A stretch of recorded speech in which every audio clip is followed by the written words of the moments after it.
ये है दिल्ली दर्पण। क्या भगवान के मंदिर में निमंत्रण से जाया जाता है? इंतजार की जाती है, साहब निमंत्रण दीजिए हम आएंगे।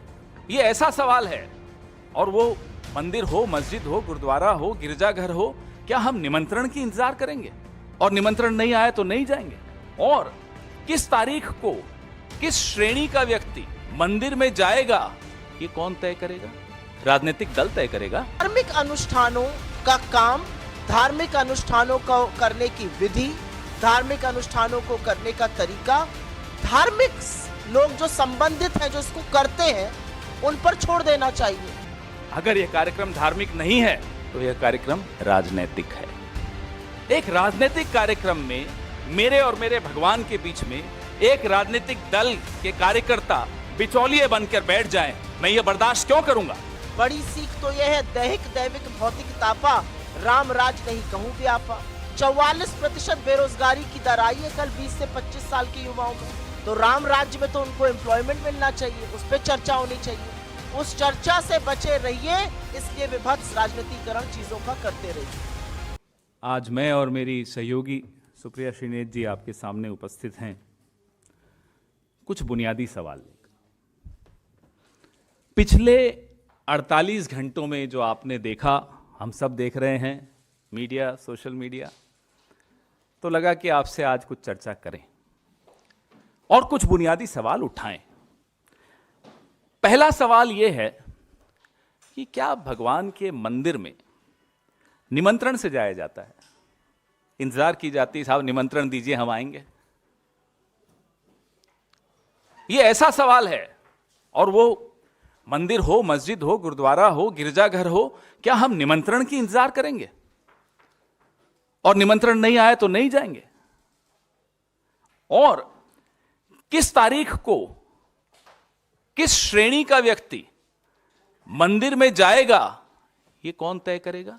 राजनीतिक दल तय करेगा? ये कभी सुना है आपने कि एक राजनीतिक दल तय करेगा कि मैं अपने भगवान से मिलने कब जाऊं, और मैं जाऊं या ना जाऊं, सुप्रिया जी जाएं या ना जाएं?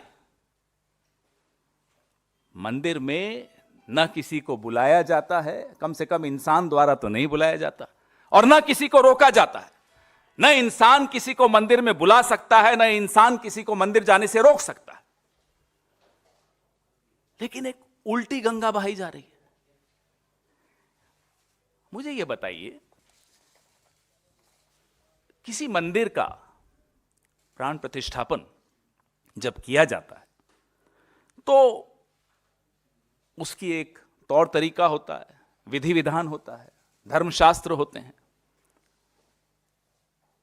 क्या यह कार्यक्रम धार्मिक है? अगर यह कार्यक्रम धार्मिक है तो क्या विधि विधान से हो रहा है, धर्मशास्त्र से कुछ किया जा रहा है?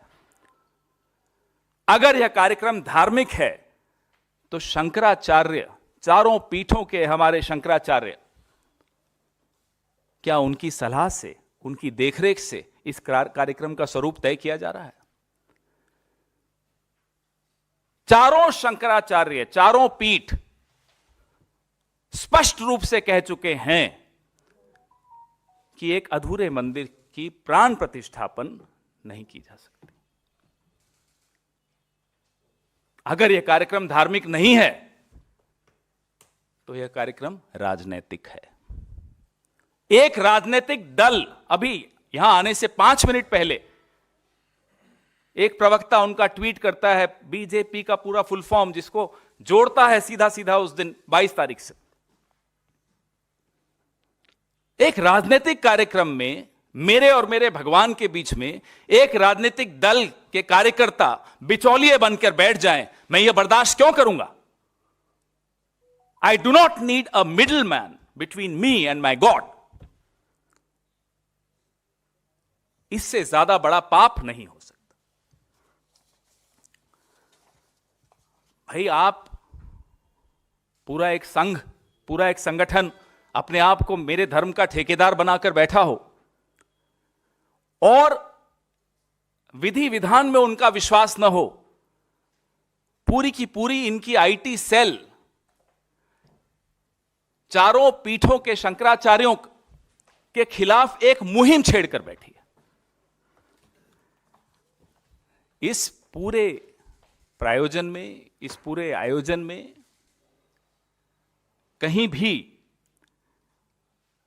धर्म, नीति या आस्था नहीं दिखाई देती, सिर्फ और सिर्फ राजनीति दिखाई दे रही। यह मैं आपको बता दूं कि मंदिर में प्राण प्रतिष्ठा के लिए 22 जनवरी की तारीख का चुनाव, मैं ये जानना भी चाहते हैं, हम लोग सब जानना चाहते हैं, भारतीय जनता पार्टी ने कौन से पंचांग को देखकर किया। ये तारीख का चुनाव नहीं हुआ है, चुनाव देखकर तारीख चुनी गई। ये अंतर है, ये स्पष्ट है। एक आदमी के राजनीतिक तमाशे के लिए हम अपने भगवान और अपनी आस्था के साथ खिलवाड़ होते हुए कैसे देख सकते हैं?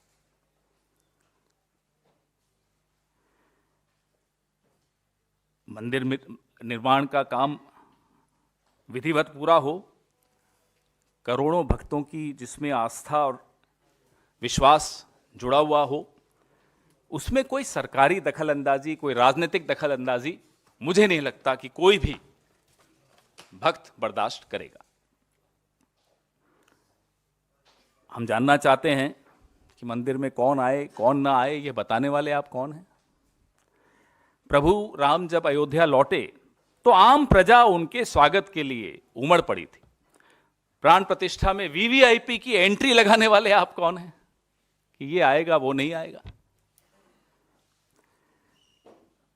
जब हमारे जो सर्वोच्च धर्मगुरु हैं हिंदू धर्म के, वो विधिवत रामनवमी को प्राण प्रतिष्ठा करना चाहते थे, तो फिर ये पूरा कैमरों की फौज लेकर आधी अधूरी प्राण प्रतिष्ठा करने वाले आप कौन हैं? ये हम बार बार पूछ रहे हैं। हैरानी की बात है, बचपन से सुनते आए कि भाई राम की वजह से हम इस दुनिया में आए, उनकी उंगली पकड़कर चलते हैं हम, लेकिन हमने विज्ञापन देखे कि कोई और है जो भगवान राम की उंगली पकड़ के चला रहा है। अरे आप कौन है साहब? इतना बड़ा कद हो गया आपका कि आप भगवान से ऊपर हैं, आप शंकराचार्य से ऊपर हैं, आप हिंदू धर्म से ऊपर हैं। आपने पूरे के पूरे अपने कैबिनेट में आप अकेले दिखेंगे, चुनाव आयोग पे आप नियंत्रण करेंगे, मीडिया पे आप नियंत्रण करेंगे, सीएजी आप नियंत्रण करेंगे, अब धर्म क्षेत्र में भी आप ही नियंत्रण करेंगे। वहां भी खत्म, वहां भी एक ही चेहरा दिखेगा। क्यों? आप कौन हैं? यही हमारा सवाल है, आप हैं कौन? अपने आप को जो भगवान से ऊपर बना ले। और हमारे कुछ साथी मीडिया के बड़े चिंतित हैं, पिछले 48 घंटे से बहुत चिंतित हैं और हमलावर हैं हम पर कि साहब ऐसा निर्णय ले लिया कांग्रेस ने, 2024 में नुकसान करा दिया।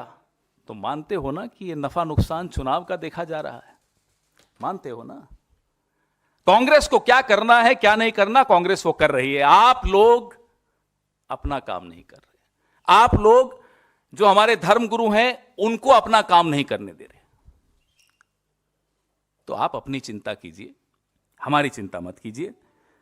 शंकराचार्यों को नाराज करके सरसंघचालक जाएंगे वहां बैठेंगे, वो प्राण प्रतिष्ठापन उनकी देखरेख में प्रधानमंत्री जी करेंगे। ये कौन सा आयोजन है? इसलिए मैं फिर से दोहराता हूं, यह कतई धार्मिक आयोजन नहीं है, यह पूर्ण रूपेण राजनैतिक आयोजन है। मैं अपनी सहयोगी सुप्रिया श्रीनेत जी से आग्रह करूंगा कि वो कुछ कहें। बहुत धन्यवाद आपका पवन जी। पिछले 48 घंटे में इतना आक्रोश, इतने आहत लोग दिखे। जो भाजपाई मैन्युफैक्चर्ड आक्रोश और आहत था वो काफी चरम सीमा पर भी पहुंचा अपना पिछले 48 घंटे में। मैं 2-4 बातें धर्म के बारे में और जो धार्मिक बातें हो रही हैं उसके बारे में कहना चाहती हूं। धर्म जो है वो व्यक्तिगत आस्था का विषय है। हम में से हर व्यक्ति किसी ना किसी धर्म का अनुयायी है, धर्म के मूल्यों को लेके जीता है, धर्म के मूल्यों को लेके मानता है। तो जब धर्म व्यक्तिगत आस्था का विषय है तो उसका इतना विभत्स राजनीतिकरण क्यों किया जा रहा है? क्या उसका इतना विभत्स राजनीतिकरण होना सही है? यह पहली बात मैं आपके सामने मुखरता से रखना चाहती हूं। दूसरी जरूरी बात, धार्मिक अनुष्ठानों का काम, धार्मिक अनुष्ठानों को करने की विधि, धार्मिक अनुष्ठानों को करने का तरीका, धार्मिक लोग जो संबंधित हैं, जो इसको करते हैं, उन पर छोड़ देना चाहिए। और यह सिर्फ मैं नहीं कह रही हूं, या सिर्फ हम नहीं कह रहे हैं, या ये तमाम लोग देश में नहीं कह रहे हैं, यही कहना इस देश के 4 शंकराचार्यों का है। बहुत लोग जो आक्रोश हैं, जो आहत हैं, जो लगातार शोज कर रहे हैं, आपका कहां था यह आक्रोश? आप क्यों नहीं आहत हुए जब हिंदू धर्म के सर्वोच्च 4 ज्ञानी जिनको बोला जाता है, जो 4 शंकराचार्य हैं, जब उन्होंने निर्णय लिया कि वो अयोध्या नहीं जाएंगे? यह आक्रोश क्यों नहीं आया? यह आहत क्यों नहीं हुए? वो धर्मभीरू कहां थे? यह मैं जानना चाहती हूं। शंकराचार्यों का अपमान या उनको ना बुलाने का जो गलत तरीका था, इस पर क्यों नहीं लोग आक्रोशित हो रहे हैं? क्योंकि बहुत सारे लोग जो नए नए धर्मभीरू बने हैं, वो इस बात को नहीं मानते और या शायद नहीं जानते हैं कि शंकराचार्यों का हिंदू धर्म में क्या महत्व है। ये चारों हिंदू धर्म के स्तंभ हैं। आदि गुरु शंकराचार्य ने 4 मठों की स्थापना करी थी और उससे एक तरह से पूरे देश को जोड़ा था। उत्तर में आपका जोशी मठ में, फिर पूर्व में आपका गोवर्धन मठ पुरी में स्थित, दक्षिण में श्रृंगेरी शारदा मठ और पश्चिम में द्वारका पीठ। और इन चारों शंकराचार्यों ने निर्णय लिया है कि वह अयोध्या नहीं जाएंगे और इस पर कोई आक्रोश नहीं है। क्या यह धर्म को आहत नहीं कर रहा है? धार्मिक चीजों में, धार्मिक अनुष्ठानों में, धार्मिक परंपराओं में, सनातन संस्कृति में राजनीति करना सर्वथा गलत है। हम कहां जाने से मना कर रहे हैं? हम 22 तारीख को, और यह बात हमारे अध्यक्ष ने कही है, हम 22 तारीख को जो अयोध्या में मोदी जी के नाक के नीचे मोदी जी की प्रेजेंस और आरएसएस संघ के प्रमुख की प्रेजेंस में हो रहा है, उसमें नहीं जा रहे हैं, जहां हमारे शंकराचार्य नहीं जा रहे हैं। हम जो विभत्स राजनीति की जा रही है उसका हिस्सा नहीं बनना चाहते हैं। और यह भाजपा का राजनीतिक आक्रोश और आहत होना आपको दिख रहा है, यह देश का नहीं दिख रहा है, ना यह हिंदू धर्म को मानने वालों का दिख रहा है। और रामायण, क्योंकि भगवान राम की बात हो रही है, तो रामायण की सबसे बड़ी सीख तो यह है, दैहिक दैविक भौतिक तापा, राम राज नहीं कहूं व्यापा। 44% बेरोजगारी की दर आई है कल 20 से 25 साल के युवाओं में। तो राम राज्य में तो उनको एम्प्लॉयमेंट मिलना चाहिए, उस पर चर्चा होनी चाहिए। उस चर्चा से बचे रहिए, इसलिए विभत्स राजनीतिकरण चीजों का करते रहिए। राम राज में तो नहीं है कि आदिवासी के सिर पर आप पेशाब करिए। राम ने तो शबरी के बेर खाए थे। तो असलियत यह है कि धार्मिक अनुष्ठानों का काम जो हमारे साधु संत समाज, हमारे शंकराचार्यों को करना चाहिए, वो अब भाजपा ने उसका बीड़ा उठा लिया है। तो उससे लोग आहत हैं, आक्रोशित हैं, लेकिन वो लोग आपको टीवी पर नहीं दिखाई देंगे क्योंकि वो दिखाई नहीं दिए जाते हैं। अंतिम बात एक यही कहना चाहती हूं, यहां पर भाजपा ने इस देश को बहुत तरीके से बांटा। भाजपा ने जाति में, भाजपा ने लैंग्वेज पर, बोलने पर, आप किसकी पूजा करते हैं, कौन सी वेशभूषा पहनते हैं, हर तरह से बांटने का प्रयास किया। लेकिन पहली बार भाजपा ने सनातन धर्म को ही संप्रदायों में बांट दिया। कुछ जो वक्तव्य भाजपा के और उनके लोगों के अयोध्या से आ रहे हैं, सुन लीजिए तो लगेगा सनातन धर्म को संप्रदाय में बांटने का काम भारतीय जनता पार्टी ने किया है। कांग्रेस पार्टी व्यक्तिगत आस्था को सर्वोपरि मानती है। कांग्रेस पार्टी ने हमेशा कहा है, और हम हमेशा मंदिर, मस्जिद, गुरुद्वारे, जैसा कि पवन जी ने यहां पे कहा, गिरजाघर गए हैं और आगे भी आस्था के अनुसार जाते रहेंगे। आपकी जानकारी के लिए बता दूं, उत्तर प्रदेश कांग्रेस कमेटी 15 तारीख को सारी कमेटी, वहां के तमाम नेता जनरल सेक्रेटरी इंचार्ज के साथ अयोध्या दर्शन के लिए जा रहे हैं। तो किसी पर कोई पाबंदी नहीं है। यह व्यक्तिगत इनविटेशन आया था क्योंकि वहां पर इतना विभत्स राजनीतिकरण देखा गया। हमने 22 तारीख को जाने से इनकार किया। हम सबको स्वतंत्रता है, अगर मैं और पवन जी भी जाना चाहे हमें पूरी स्वतंत्रता है जो पार्टी को है, हम में से कोई कभी भी जा सकता है। तो इसका जो विभत्स रूप दिया जा रहा है, जो आक्रोश है, उस आक्रोश पर 2-4 शोज ये भी होने चाहिए कि हमारे शंकराचार्य इसका बहिष्कार क्यों कर रहे हैं, क्योंकि शंकराचार्य का अपमान हिंदू धर्म के अनुयायियों का अपमान है। दो शंकराचार्यों के यहाँ से चिट्ठी जारी हुई है। ठीक है जी। दो शंकराचार्यों के यहाँ से चिट्ठी जारी हुई है और उसमें 22 तारीख के कार्यक्रम को लेकर शुभकामनाएं दी गई हैं। आप देखिएगा कि चिट्ठी के नीचे किसका नाम लिखा है, एक में सचिव का, एक में प्रबंधक का। उन्हीं शंकराचार्य जी का वीडियो आपने सुन लिया। हस्ताक्षर शंकराचार्य जी के नहीं है, हस्ताक्षर एक पत्र में प्रबंधक के हैं, एक में सचिव के हैं। तो आप समझ रहे हैं कि आईटी सेल कितनी सक्रिय है।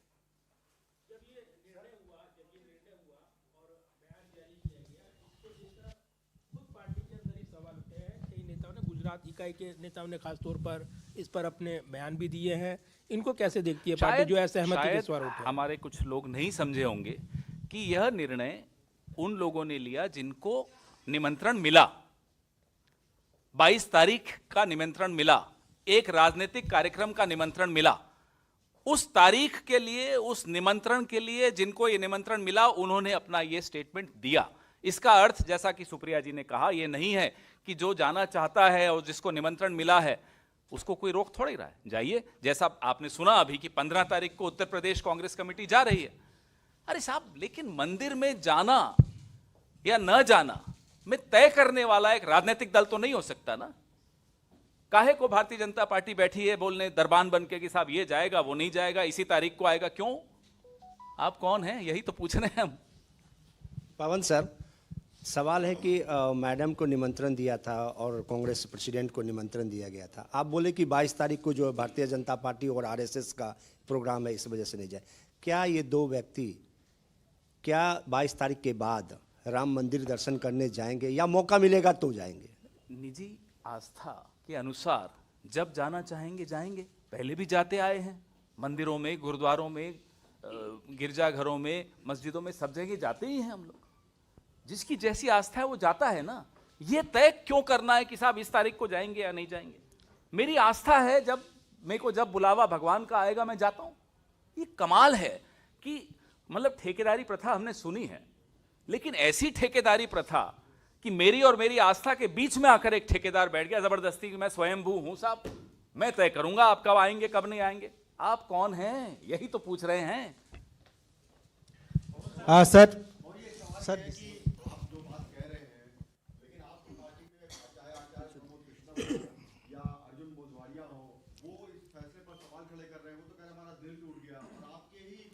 भाई, इनमें से बिल्कुल जाना चाहिए जिनको निमंत्रण आया और उनकी आस्था है, उस दिन वो अगर जाना चाहते हैं वो जाएं। लेकिन शंकराचार्य जी ने जो कहा है, चारों ने कहा है, वह तो हम सबने सुना है ना। तो एक राजनीतिक कार्यक्रम है ये। 22 तारीख को एक पार्टी तय करेगी कि कौन जाएगा कौन नहीं जाएगा, और फिर सर्टिफिकेट भी बांटेगी। यह स्वीकार्य किसी को भी नहीं हो सकता। भाई, हमने कहा हम किसी को रोकेंगे नहीं। न भगवान के मंदिर जाने के लिए किसी के निमंत्रण की जरूरत है, न किसी को कोई रोकेगा, न कोई रोक सकता है। ये मैंने शुरू में पहले ही पंक्ति में ये कहा था। भगवान के मंदिर में जाने के लिए निमंत्रण की आवश्यकता नहीं है, न कोई रोक सकता है, न कोई सर्टिफिकेट बांट सकता है। हाँ, लेकिन सर कांग्रेस के अंदर मैं अगर इसमें थोड़ा सा ही ऐड करना चाहूँ, हमारे अपने नेताओं को भी ये समझना है कि ये निमंत्रण 22 तारीख का कुछ लोगों को मिला था, वो लोग नहीं जा रहे हैं। आपको जाना है आप बिल्कुल जाइए। जैसा कि मैंने कहा, पूरी यूपीसीसी जा रही है 15 जनवरी को, संक्रांत के दिन। कोई रोक नहीं रहा है उनको, वो स्वच्छंदे जाने के लिए। तो जो लोग आपत्ति जता रहे हैं, जिनका दिल टूट गया, वो दिल जोड़े वहां जाकर। आए भारत जोड़ो न्याय यात्रा में जुड़े, जहां पर हर वर्ग हर संप्रदाय के लोग आएंगे, जहां पर मूल मुद्दों की भी बात होगी, जिन मुद्दों से भाजपा भागना चाहती है।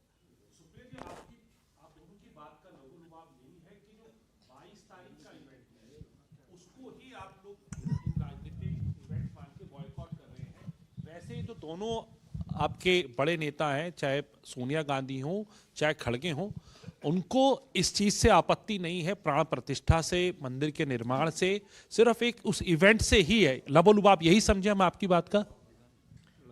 आप बोलेंगे? बहुत स्पष्ट है। माननीय सर्वोच्च न्यायालय का एक निर्णय आया जिसको सबने स्वीकार किया।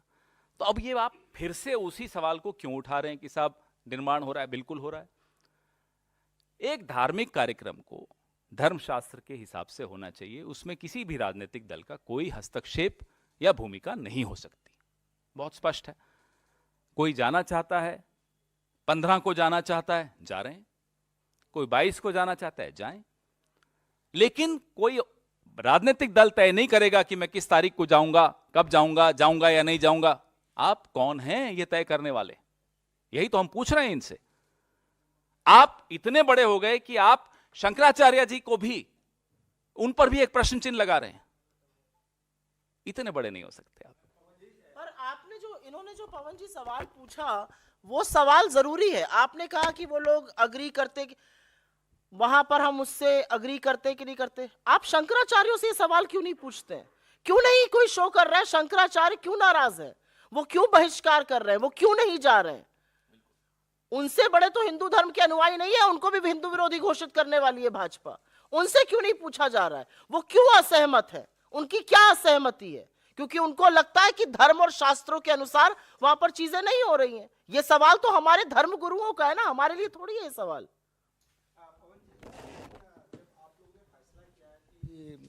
सोनिया गांधी, मल्लिकार्जुन खड़गे और अधीर रंजन चौधरी नहीं जाएंगे, उसके बाद कांग्रेस के ही कई नेता, चाहे अर्जुन मोढवाडिया हों, चाहे मध्य प्रदेश के नेता हों, लेकिन उन लोगों ने इस्तीफा दिया। बोला कि आप लोग इससे राजनीति करने से बचें। और दूसरा सवाल ये है, हाँ, एक कुलदीप है, उन्होंने दिया है, एक मध्य प्रदेश में सर। और दूसरा है प्रधानमंत्री ने सुप्रिया जी, दूसरा सवाल है, प्रधानमंत्री नरेंद्र मोदी ने आज एक ऑडियो क्लिप जारी किया है जो करीब 11 मिनट का है। उसमें उन्होंने कहा है कि मैं 140 करोड़ लोगों का निमित्त मात्र वहां पर प्राण प्रतिष्ठा में रहूंगा। बोलने दीजिए उनको। आप शंकराचार्य से बड़े नहीं हो सकते। या तो डिक्लेयर कर दें कि मैं शंकराचार्य से बड़ा हूं, बोल दें, खत्म करें एक ही बार।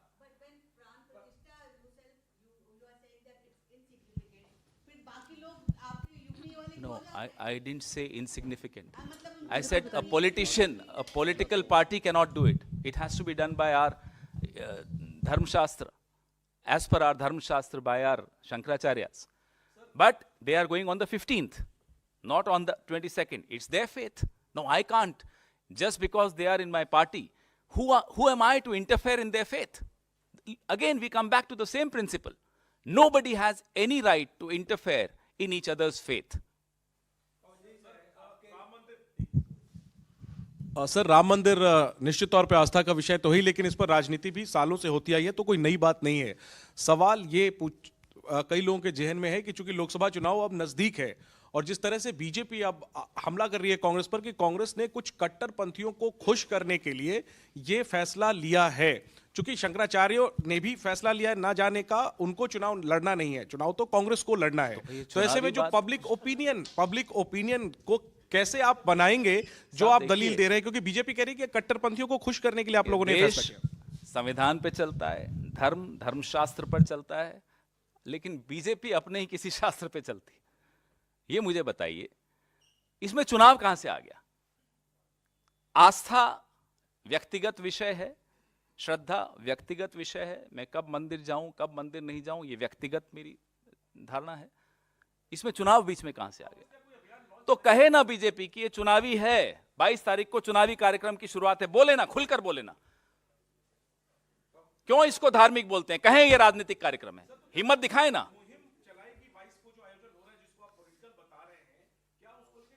इसमें मुहिम चलाने की क्या बात है? लोगों हिंदू धर्म के धर्मावलंबियों को स्पष्ट पता है कि धर्मशास्त्र क्या होता है, और हमारे जो सर्वोच्च शिखर पर बैठे हैं धर्म के ज्ञानी शंकराचार्य जी, उनकी बात सबको सुनाई दे रही है। तो क्या शंकराचार्य भी किन्हीं कट्टरपंथियों को खुश कर रहे हैं? सवाल इस बात का है। पवन जी, मेरा सवाल है कि आपके कांग्रेस पार्टी के कई सीनियर नेता जैसे दिग्विजय सिंह ने कहा था कि ये फैसला कोर्ट